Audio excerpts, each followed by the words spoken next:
Now, Israeli occupation forces have targeted the center of Tyre, Lebanon's fifth largest city. Now, Israel hit the UNESCO World Heritage Site with at least one airstrike in less than an hour after evacuation threats by the occupation forces. The strike looked absolutely vast, taking out a number of buildings. Tens of thousands of people have already fled Tyre in recent weeks.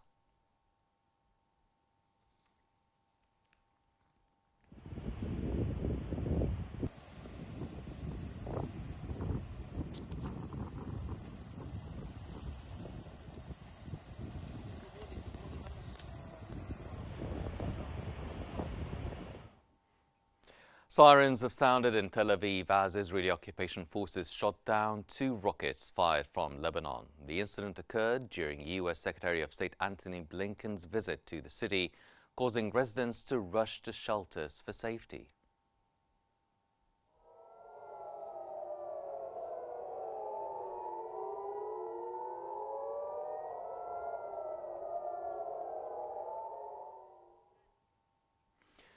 Plumes of smoke have risen over the Beirut skyline. The Israeli occupation forces continued their aggression on several towns in southern Lebanon and the Bekaa amid widespread destruction of buildings, facilities and infrastructure.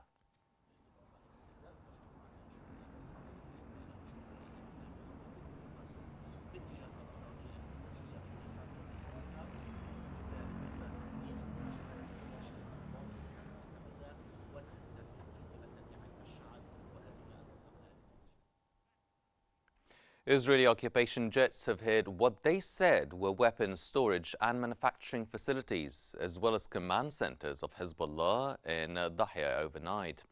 The monochrome footage released by the occupation forces showed whole buildings collapsing following airstrikes in the Beirut's southern suburb.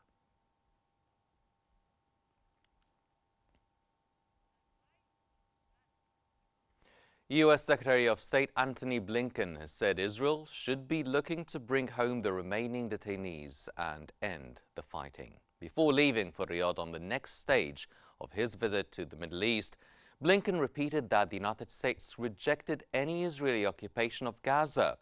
He also said that he had been assured by Netanyahu that Israel had no such plans. It's eliminated its senior leadership, including most recently Yahya Sinwar. This has come at the cost, great cost, to Palestinian civilians in Gaza. U.S. Secretary of State Antony Blinken has met with Saudi Foreign Minister Prince Faisal bin Farhan Al Saud in Riyadh. Blinken pushed on for a halt to fighting between Israel and Hamas, as well as between Israel and Hezbollah. Both ministers have also reviewed the bilateral ties.